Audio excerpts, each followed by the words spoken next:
şahidlərimiz, bugün biz sizlərə vaxtın dəyirmanında daş əridi, qum oldu. Tarixə attığımız qayıtdı lüzum oldu. Dünənin həddəti bugün tərs yozum oldu. Niyə də yozulmasın? Axı dünya fırlanır, misralarını müəllifi Bəxtiyar Vahabzadə haqqında söhbət açacaq. Bəxtiyar Vahabzadə 1925-ci ildə Azərbaycanın qədim şəhərlərindən biri olan Şəki şəhərində dünyaya göz açmış, ilk təhsilini də elə orada almışdı.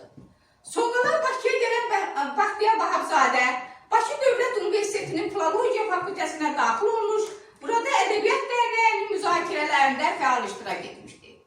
Əziz şagirdlər, Bəxtiyar Vahabzadə yaradıcılığında vətənpərvərlik ideyası qırmızı xəttlə keçir.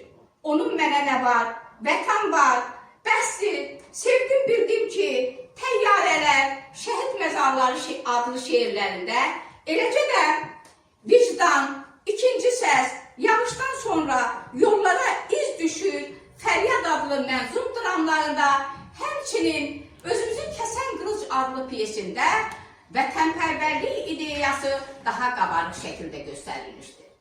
Əziz şagirdlər, Bəxtiyar Vahabzadə xalqın sevinci ilə sevinən, kədəri ilə kədərlənən şair olmuşdur. Onun 1990-cı ildə Şəhidlərə həsr etdiyi Şəhidlər adlı poeması dillər əzbəridir. Qatil gülləsinə qurban gedirkən, gözünü sabaha dikdi şəhidlər, üşrəkli bayrağı öz qanları ilə vətən torpağına çəkdi şəhidlər. Əziz şagirdlərimiz, şair vətəndaş şeirində insanın vətən qarşısında borcunu Allah Teala qarşısındakı borca bənzədir. Eyni zamanda o, vətənpərvər şair olmaqla yanaşı, hər zaman vətənimizin dili olan Azərbaycan dilinin saflığı, təmizliyi uğrunda mübarizə aparır, bu dili sevməyənlərə qarşı sevməyənləri kəskin tənqid edirdi. O, 1954-cü ildə ana dili şeirində yazır.